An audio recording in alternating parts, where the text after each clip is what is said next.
Goeiemôre broers en susters, baie welkom by vanoggend se erediens. As u besoekers is, baie welkom ook aan julle en besondere welkom ook aan ons oralis, Roan Tron, wat ons vanoggend uithelp. Roan, baie dankie. Ons sien uit daarna om saam met jou te sing. Ons gaan begin met 'n toetrede lied, Gesang 159.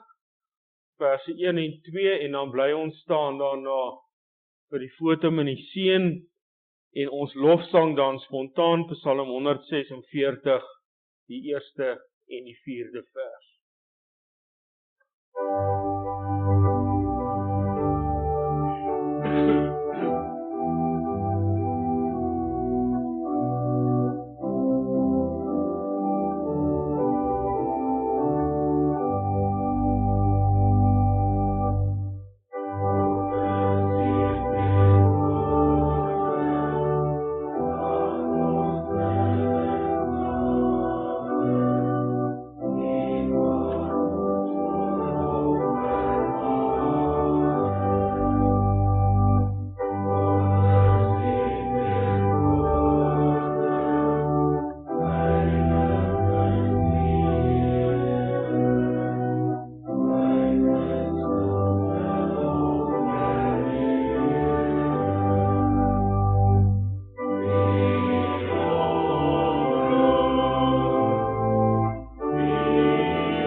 Ek roep na u met my hele hart, verhoor tog my gebed, Here.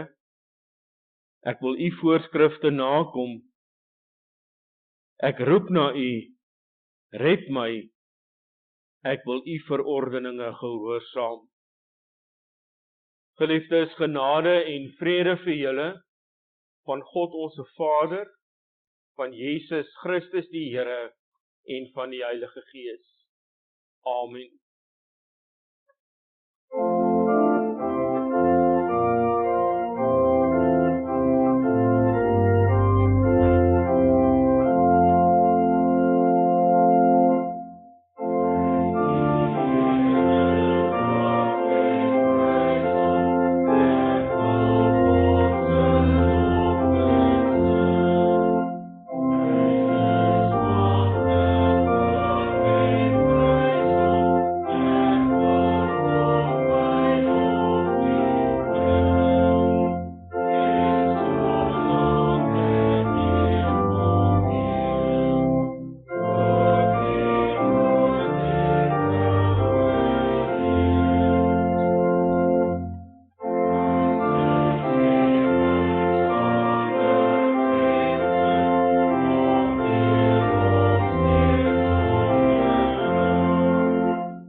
Broers en susters, 'n kind van God leef gehoorsaam aan hom.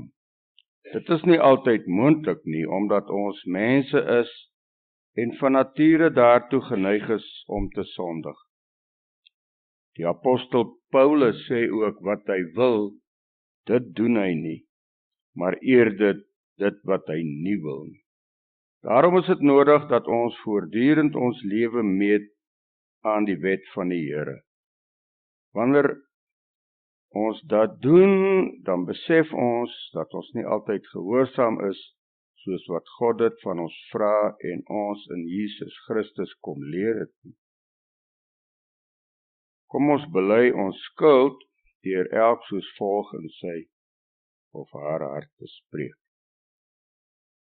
Neem Heer my hart en reinig my. U laat u Gees hier binne in my bly. Help my om altyd u te eer. Maak my gehoorsaam, Heer. U het my eerste in genade gevind. Dit is die wonder, ek is steeds u kind. Ek lê my lewe voor u neer. Maak my gehoorsaam, Heer. Nou dat ons besef dat ons skuldig voor God staan, kom ons bely ons skuld deur saam te sing uit Gesang 231, die eerste vers.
Broers en susters, ons het so pas in ons lied ons sondes voor God bely.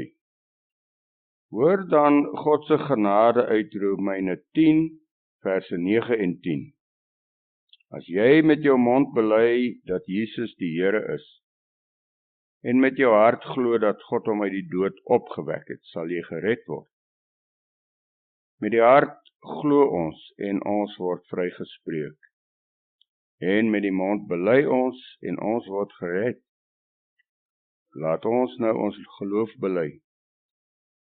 Ek glo in God die Vader, die Almagtige, die Skepper van die hemel en die aarde, en in Jesus Christus, sy eniggebore Seun, ons Here, wat ontvang is van die Heilige Gees, gebore is uit die maagd Maria, wat gelei het onder Pontius Pilatus, gekruisig is, gesterf het en begrawe is, en ter helle neergedaal het, wat op die derde dag weer opgestaan het uit die dode, wat opgevaar het na die hemel en sit aan die regterhand van God, die Almagtige Vader, vanwaar hy sal kom om te oordeel, die wat nog lewe en die wat reeds gesterf het.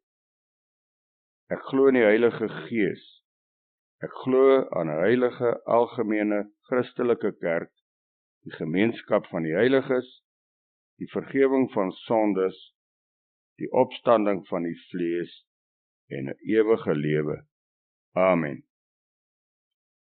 Kom ons bely ons geloof in die drie-enige God ook by wyse van ons lied deur saam te sing uit Vonk 70, verse 1, 2 en 3.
Gemeente, ons skriflesing is vanoggend uit 2 Timoteus hoofstuk 3. Ons gaan die hele hoofstuk lees. Die opskrif hier by die een gedeelte van 2 Timoteus 3 is swaar tye sal kom. En dan by die tweede gedeelte van vers 10 af, waar daar 'n laaste opdrag dan gegee word ook. 2 Timoteus 3 vanaf vers 1.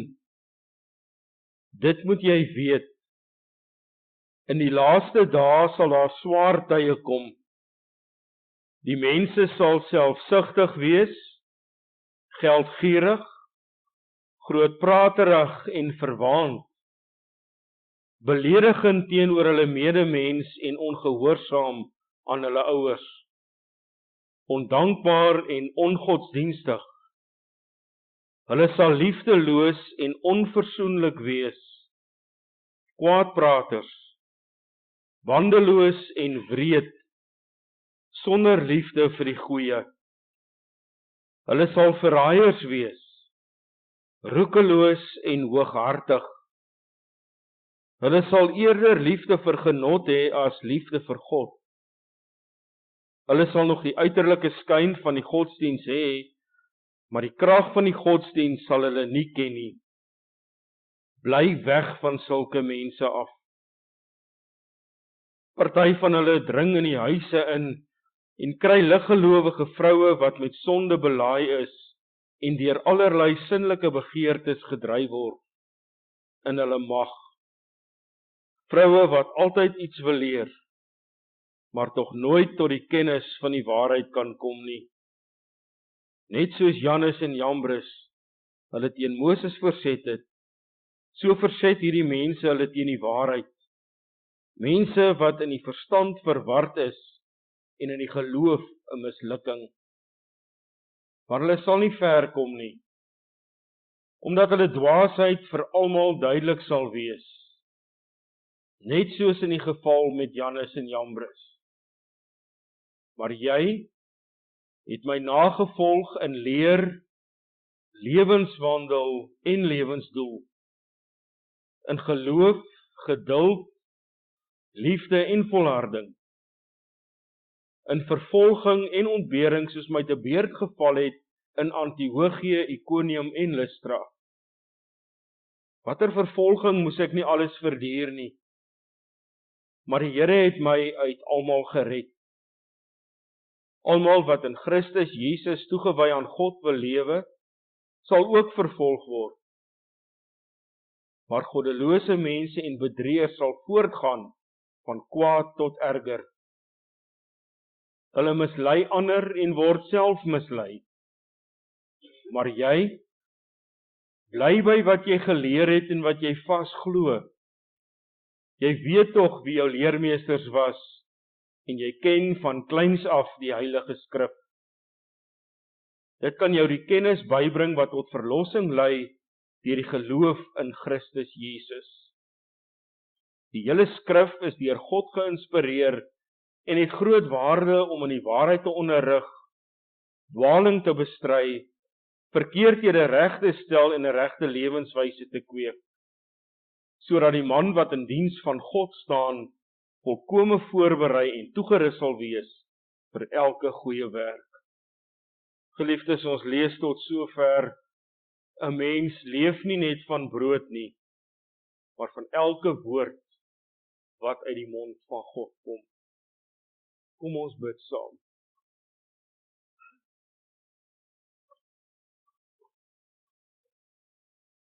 Hemelse Vader,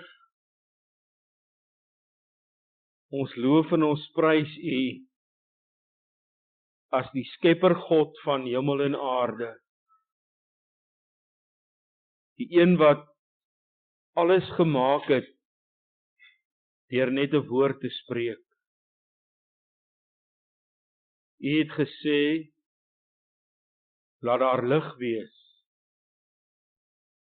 En daar was lig. So het U geskep, Here, in U grootheid en in U almag. Luister selfs die natuur na U. So vra ons ook, dat hierdie woord van U wat skepende krag het, ook vanmôre ons ore en ons harte sal bereik. Ons het hierheen gekom, Here, met 'n verwagting. Ons kom U hier ontmoet en ons kom hoor wat U vir ons wil sê.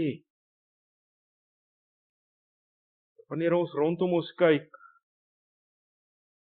dan sien ons U nie hier nie. Maar tog gee U vir ons die geloof om verseker te weet en vas te glo dat U wel hier is. Wil U, Here, vanoggend aan die woord kom. Praat met ons deur U woord. Hierdie woord wat skep, wat nuut maak en wat lewe gee. Wil U elkeen van ons aanraak vanoggend, Heer, sodat ons vanoggend hiervandaan verder kan gaan as nuwe mense. Mense wat U woord gehoor het, waardeur U nuut maak. Ons dank U, Heer, ook vir al die seën en al die genade wat ons so onverdiend uit U hand ontvang. Dankie, Here, dat U op so 'n besondere en liefdevolle manier, soos wat U is, ook U hand hou oor hierdie gemeente. Dankie dat ons kan kerk wees. Dankie dat ons gemeente kan wees, dat ons die gemeenskap van gelowiges hier kan ervaar. Dat ons vreugdes met mekaar kan deel, maar ook ons hartseer en ons bekommernis. Ons dank U, Here, vir hierdie plek wat U vir ons gegee het, waar ons veilig kan vasmeer. Wil U hand ook hou oor hulle wat siek is, hulle wat hartseer is en alleen is. Seën hulle, Here, met U teenwoordigheid en U liefde. Dit vra ons in die naam van Jesus Christus, ons rots en ons verlosser. Amen. Gemeente, ons sing voor die prediking saam uit Gesang 257, daarvan verse 1, 2 en 3.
2 Timoteus 3 vers 14 en 15. Maar jy bly by wat jy geleer het en wat jy vasglo. Jy weet tog wie jou leermeesters was en jy ken van kleins af die Heilige Skrif. Dit kan jou die kennis bybring wat tot verlossing lei deur die geloof in Jesus Christus. Geliefdes, om paniekerig te raak, is sekerlik een van die eerste dinge wat 'n mens beetpak wanneer dinge rondom jou besig is om te verander. Veral wanneer hierdie verandering in 'n vinnige tempo plaasvind.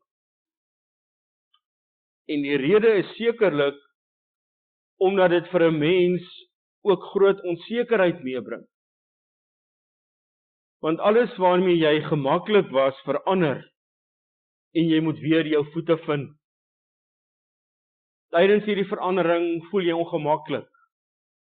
Jy voel uit jou plek uit, verward en jy raak paniekerig.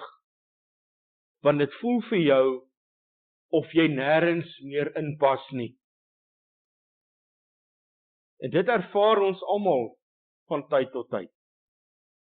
Op alle vlakke van ons lewens is daar verandering. Sommige hiervan, van hierdie veranderinge, moet ons self aanbring, noodgedwonge, en ons is gemaklik daarmee. Maar baie veranderinge is ook buite ons beheer. Ons kan niks daaraan doen nie, en dit laat 'n mens soms paniekerig. As 'n mens dink aan van die veranderinge wat ons ervaar, dan kan ons sê in die eerste plek dat dinge in ons land die afgelope klomp jare drasties verander het. Dit voel soms of 'n mens ongemaklik is en uit jou plek uit voel in jou eie land. En hieroor kan mense baie maklik paniekerig raak, want ons weet nie waar gaan dit eindig nie. Aan die ander kant, terwyl die wese van die kerk altyd dieselfde bly, het ons ook die afgelope klompie jare in ons kerke groot verandering ervaar. En sommige van hierdie veranderinge, wat buite ons beheer is, maak 'n mens ook paniekerig. Wanneer laas het ons gehoor van een gemeente wat afstyg van 'n ander? 'n Nuwe gemeente wat gevorm word. Ons hoor dit nie meer nie. Wat ons wel hoor, is gemeentes wat sukkel om die mas op te kom en dan noodgedwonge met mekaar saamsmelt.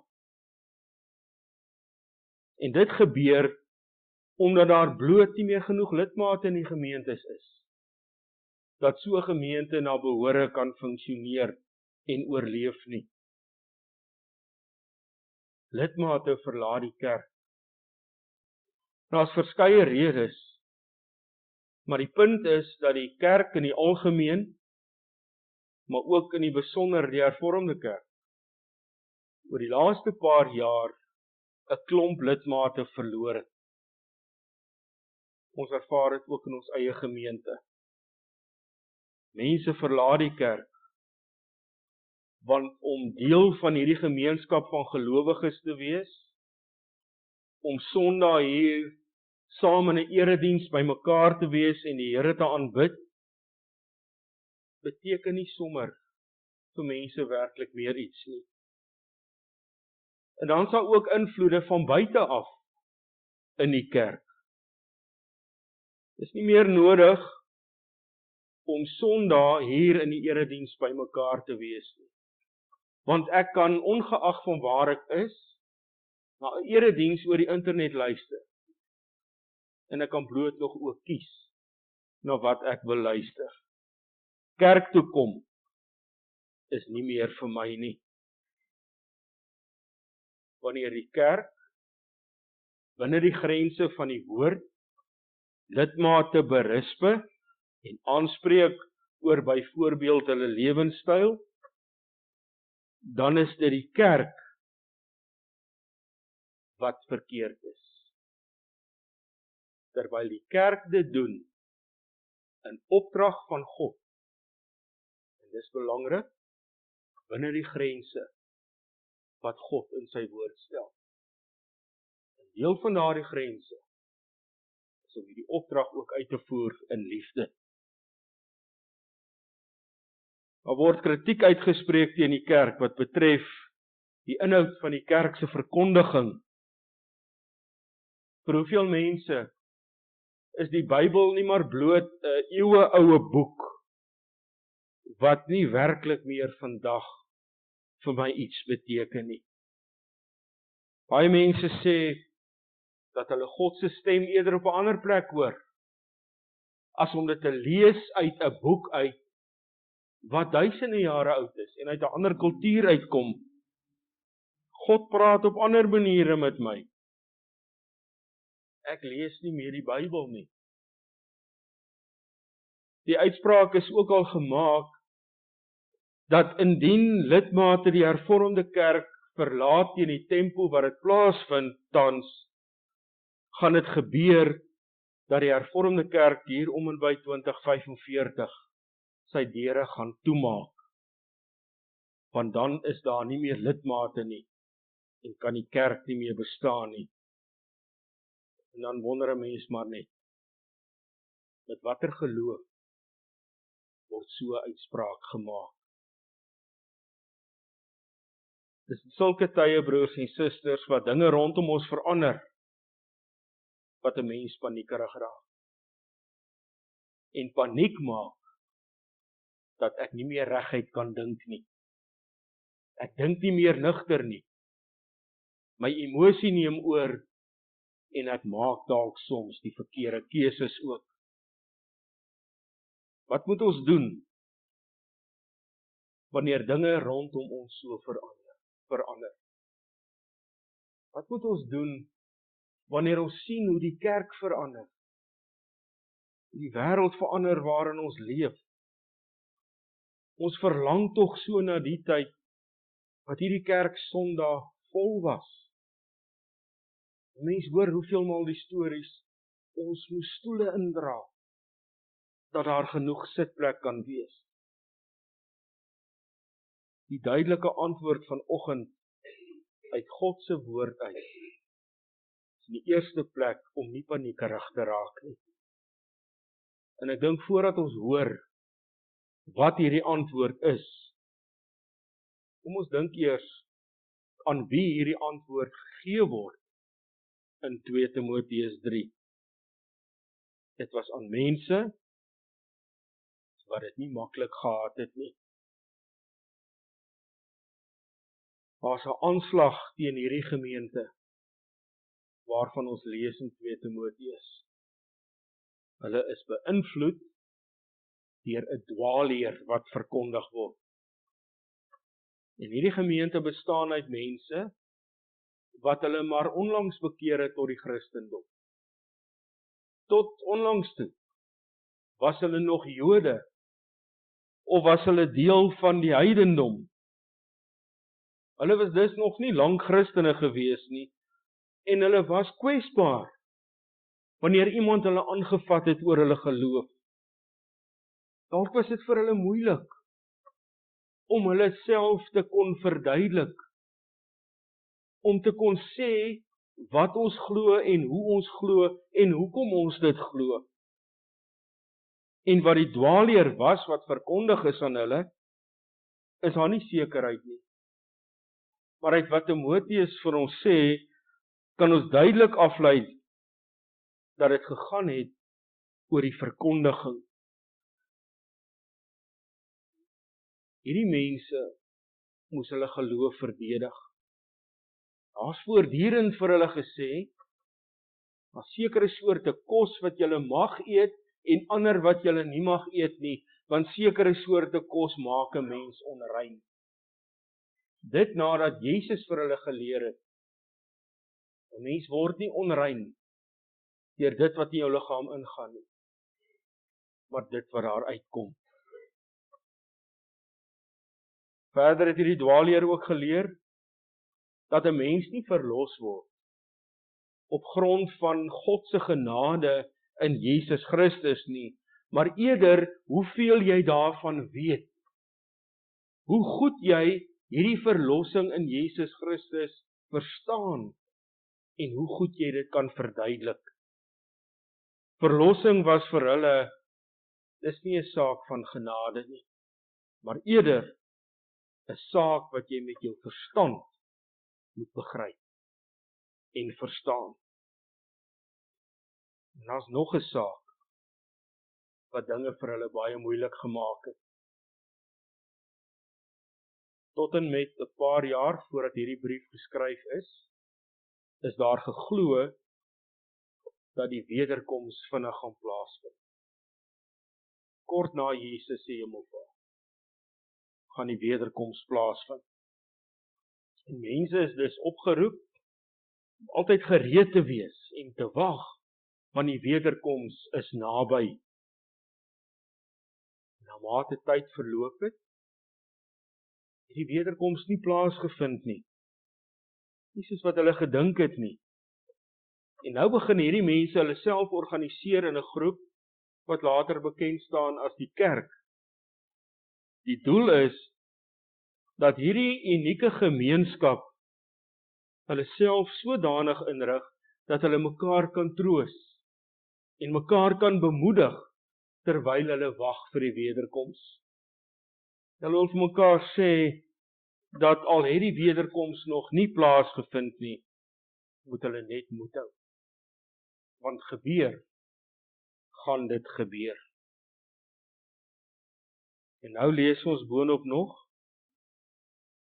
dat hulle vrede moet maak daarmee, dat dit nie vir hulle makliker gaan word in hierdie tyd wat hulle wag nie. Julle moet weet, daar kom swaar tye. Die gespot en die dwaalleer gaan aanhou, en mense gaan dit vir julle moeilik maak om te glo. Daar gaan mense wees vir wie dit nie gaan oor die koninkryk van God nie, maar eerder oor hulle eie koninkryk. En daarom gaan julle mense se selfsug beleef. Mense wat geldgierig is, grootpraterig en verwaand. Julle gaan mense beleef wat dink hulle weet alles van die verlossing en van God. En hulle gaan julle beledig omdat julle anders dink. Liefdeloosheid en kwaadpratery van mekaar beskinder en verdag maak, gaan aan die orde van die dag wees. En julle gaan dit nie vryspring nie. Julle gaan ook ly daaronder. Hierdie mense met wie julle te doen gaan kry, is mense wat lief is vir die blinkgoed van die wêreld en nie lief is vir God nie. Ons hoor, broers en susters, dis nie net ons wat hierdie dinge beleef nie. Dit was ook in die verlede al deel van die wêreld waarin ons leef. As ons dink aan die verhaal van Adam en Eva, kan ons sê dat hierdie dinge al so oud is soos die mensdom self. Dit was juis in die paradys, waar daar volkome harmonie tussen God en mens was, nadat God alles goed geskep het, wat die sonde 'n vasdraplek in die wêreld kom kry het. En vandag floreer hierdie sonde, as gevolg van die mense ongehoorsaamheid en die belangrikheid van die eie ek. En want dan word daar raad gegee aan hierdie mense wat ly onder die dwaalleer en onder die pogings om hulle van hulle geloof afvallig te maak. En wat interessant is oor die raad wat gegee word hier, is dat hulle nie moet gaan stry en gaan beklei teen die dwaalleer nie. Wat vir hulle aanbeveel word, is iets wat nie altyd maklik is nie. Hoe klink die raad wat alreeds in vers 5 vir hulle gegee word? bly weg van sulke mense. En dan staan daar in vers 9 'n gerusstelling. Daardie mense sal nie ver kom nie, omdat hulle dwaasheid vir almal duidelik sal word. Met ander woorde, bly weg van mense wat daarop uit is om jou in die geloof te laat struikel. Bly weg van mense wat alles behalwe die waarheid gebruik om jou te probeer oortuig dat hulle reg is en jy is verkeerd. Bly weg van mense wat vals is en dwaasheid glo en troos jou daaraan. Mense sien dwarsdeur dit. Om 'n leuen te verkondig, hou dalk vir 'n rukkie. Maar kort voor lank, dan sien almal deur hierdie mens wat besig is om dit te doen. Hierdie mense wat so goddeloos is en net aangaan om ander te bedrieg, sal voortgaan, sê Timoteus. En dit gaan erger word. Hulle mislei ander, terwyl hulle self nie eens weet wat die waarheid is nie. En die raad wat gegee word, is besig om stadig aan op te bou na 'n hoogtepunt toe. En dit is asof Timoteus aanhou om die raad te gee. En dan die beste raad, lees ons in vers 14 en 15. En die raad wat hy hier gee, begin op 'n besondere manier, nadat hy van hierdie goddelose en dwaase mense gepraat het.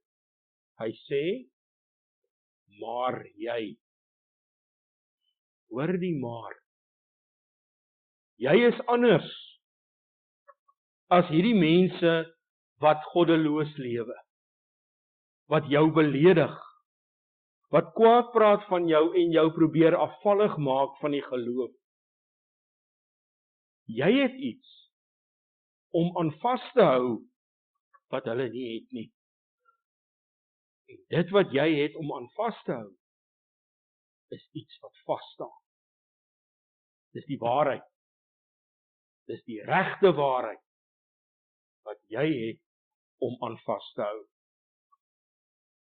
Bly by wat jy geleer het en wat jy vasglo. Jy weet tog wie jou leermeesters was en jy ken van kleins af die Heilige Skrif. Timoteus sê, al leef jy in 'n wêreld waar mense dit vir jou moeilik maak, in 'n wêreld waar jy dalk verlang na die verlede van die kerk, al leef jy in 'n wêreld waar die naam van die Here so misbruik word, asof dit vir mense algemene omgangstaal is, al leef jy in 'n wêreld waar jy soms beskinder en verdag gemaak word, hou vas aan wat jy geleer het.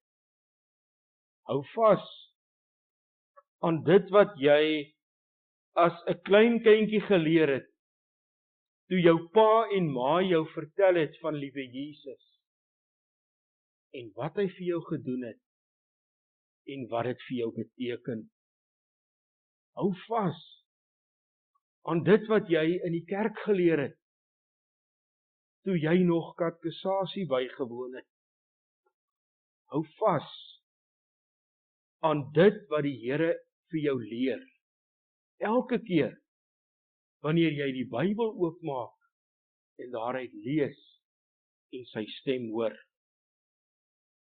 Dit waarvan jy in die Bybel lees en wat jy in die Bybel geleer het, is nie sommer maar net iets wat mense gesê het met hulle gebeur het nie. Hierdie woord wat jy lees, is deur God geïnspireer. Dis met ander woorde, God se woord, wat deur mense aan jou gegee word. Jy het God se woord in mensetaal. Hou vas daaraan. En daardie woorde, broers en susters, lê daar geweldige groot waarde. Jy kan daaruit leer wat die waarheid is. En met daardie waarheid kan jy jou in die geloof toerus, om ook jou geloof te verdedig, wanneer dit nodig mag wees. Jy kan daaruit leer hoe om gehoorsaamheid van God aan te leer, as 'n lewenswyse. Jy kan uit die woord van God leer, hoe 'n kind van God kalm en rustig bly, ten spyte van die storms wat in jou lewe aan die gang is, en hoe jy ook sukkel soms om kop bo water te hou. Ons hoor nie vanoggend uit Timoteus uit presies hoe om te stry teen die moeilikhede wat soms in ons lewens kop uitsteek nie. Maar wat hy wel vir ons sê, is wat ons kan doen om in hierdie moeilike tye nie paniekerig te word en te wil gaan beklei nie. Word rustig, word kalm en hou vas aan dit wat jy geleer het. En ons hoor wat die inhoud daarvan is. Ons hoor in die Bybel baie mooi en baie duidelik wat dit is wat ons geleer het, waaraan ons moet vashou. En dit lees ons onder andere in Jesaja 41. Moenie bang wees nie. Moenie rondkyk en soek nie. Ek is by jou. Moenie bekommerd wees nie. Moenie paniekerig en verward raak nie. Ek is jou God. Ek versterk jou. Ek help jou. Ek hou jou vas. Met my eie hand red ek jou. Almal wat teen jou te kere gaan, sal teleurgestel staan en die aftog blaas. Jou teeparty sal soos niks word. Hulle sal omkom. Jy sal die soek wat teen jou veg, maar hulle sal nêrens te vind wees nie. Die wat teen jou oorlog maak, sal word soos niks, soos iets wat nie bestaan nie. Ek is die Here jou God. Ek vat jou hand. Ek sê vir jou, moenie bang wees nie. Ek help jou. Saam met dit, broers en susters, kan ons ook weer dink aan God wat sy seun in ons plek laat sterf het en uit die dood uit laat opstaan het. Daardeur verseker hy ons ook dat hierdie belofte van Jesaja ook my en jou belofte word vir vandag. Dit word ook ons troos. Dit word vir ons die waarheid wat vir ons hoop gee in 'n veranderende, soms vreemde en moeilike wêreld. Moet nooit los nie. Hou altyd vas aan hierdie dinge wat jy geleer het, wanneer tye vir jou moeilik raak. Bly by wat jy geleer het. Hou vas aan dit wat jy glo. Hoor jou Vader in die hemel wat vir jou sê, wees stil en weet, ek is die Here. Amen. Kom ons bid saam.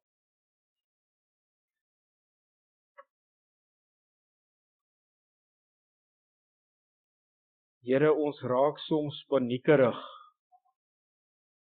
in 'n wêreld wat verander en ons kan niks daaraan doen nie. Ons kry seer wanneer ons hoor hoe U naam misbruik word en mense dit nie eers meer agterkom nie. Ons kry seer, Here,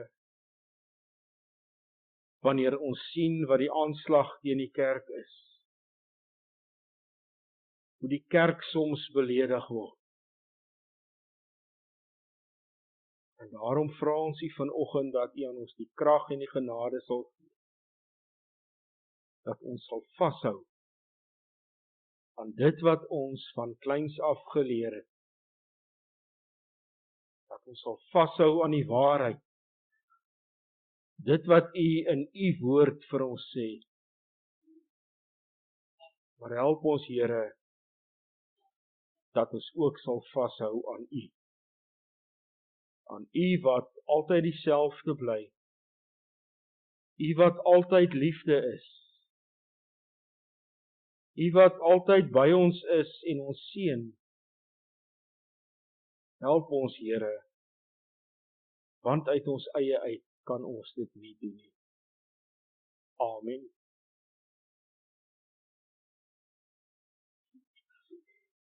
Gemeente, ons sing ten slotte uit Gesang 308, verse 1, 2 en 3, en dan bly ons staan vir die seëngroet.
Gaan in vrede en ontvang die seën van die Here. Die genade van ons Here Jesus Christus, die liefde van God en die gemeenskap van die Heilige Gees sal by julle elkeen wees. Amen.